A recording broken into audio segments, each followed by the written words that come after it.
எதிர்க்கட்சி தலைவராக இருக்கக்கூடிய திரு பழனிசாமி அவர்கள் இதில் கூட இரட்டை வேடத்தை காட்டியிருக்கிறார். பாஜகவுக்கு பயந்து தேர்தல் ஆணையத்தோட நடவடிக்கையை எதிர்க்க பழனிசாமி பயப்படுகிறார். அதே நேரத்தில் அதிமுக தொண்டர்களுக்கு ஒரு அறிக்கையும் அவர் வெளியிட்டிருக்கிறார்.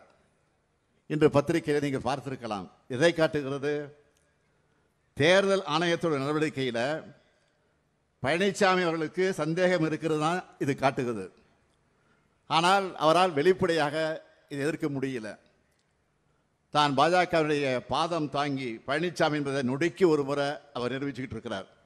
பாஜக எப்படிப்பட்ட சதி செயலை செய்தாலும் அவங்களால தமிழ்நாட்டில் எதுவும் செய்ய முடியாது என்பதை அழுத்த திருத்தமாக நான் குறிப்பிட விரும்புகிறேன். அடுத்த ஆண்டு நாம் எதிர்கொள்ள இருக்கக்கூடிய தமிழ்நாடு தேர்தலை அடிப்படையாக வச்சு வாக்காளர் பட்டியலில் ஏற்பட்டிருக்கக்கூடிய எஸ்ஐஆர் என்ற ஒரு திட்டத்தை அவர்கள் மையப்படுத்தி சீராய்வு என்ற பெயரில் ஒரு தீய செயலை, சதி செயலை தேர்தல் ஆணையம் செய்வதற்கு திட்டமிட்டிருக்கிறது.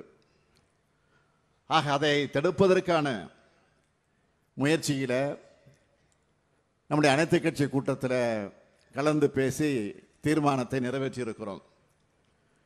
அங்கே உரையாற்றி இருக்கக்கூடிய அத்தனை பேருமே நேர்மையாக தேர்தலை நடத்த வேண்டும், உண்மையான வாக்காளர் பட்டியல் அவசியம் என்ற கருத்தை வலியுறுத்தி பேசியிருக்கிறார்கள். அது மட்டுமல்ல, அதற்கு உரிய அவகாச காலத்தை கொடுக்கணும். பதற்றமில்லாத சூழலில் தான் அதை செய்யணும். அப்படி இல்லாமல் தேர்தலுக்கு இன்னும் சில மாதங்களே இருக்கக்கூடிய இந்த சூழ்நிலையில் முழுமையான திருத்தப் பணிகளை செய்ய தேர்தல் ஆணையம் நினைக்கிறது. அதற்கு காரணம் உண்மையான வாக்காளர்களை நீக்குவதற்கான தந்திரம். அது அதைத்தான் பீகார் மாநிலத்தில் செஞ்சாங்க.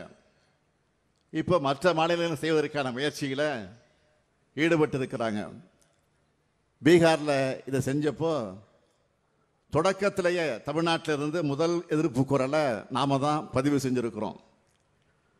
அது மட்டுமல்ல, மக்களவையினுடைய எதிர்க்கட்சி தலைவராக இருக்கக்கூடிய காங்கிரஸ் பேர் இயக்கத்தினுடைய இளம் தலைவராக விளங்கி கொண்டிருக்கக்கூடிய திரு ராஜீவ்காந்தி அவர்கள், அதேபோல பீகாரினுடைய இளம் சிங்கமாக இருக்கக்கூடிய தேஜஸ்வி அவர்களும் அந்த எஸ்ஐஆருக்கு எதிராக அந்த மாநிலத்தில் ஒரு பெரிய புரட்சியை செஞ்சாங்க.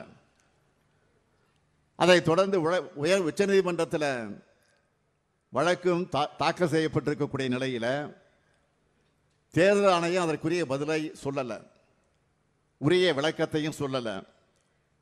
பீகார் மாதிரியே தமிழ்நாட்டில் இருக்கக்கூடிய மற்றும் சில மாநிலங்களையும் செய்ய நினைக்கிறாங்க. அதை தடுத்து நிறுத்தத்தான் நாம் அனைத்து கட்சி கூட்டத்தை நேற்றைக்கு கூட்டி தீர்மானத்தை நிறைவேற்றியிருக்கிறோம்.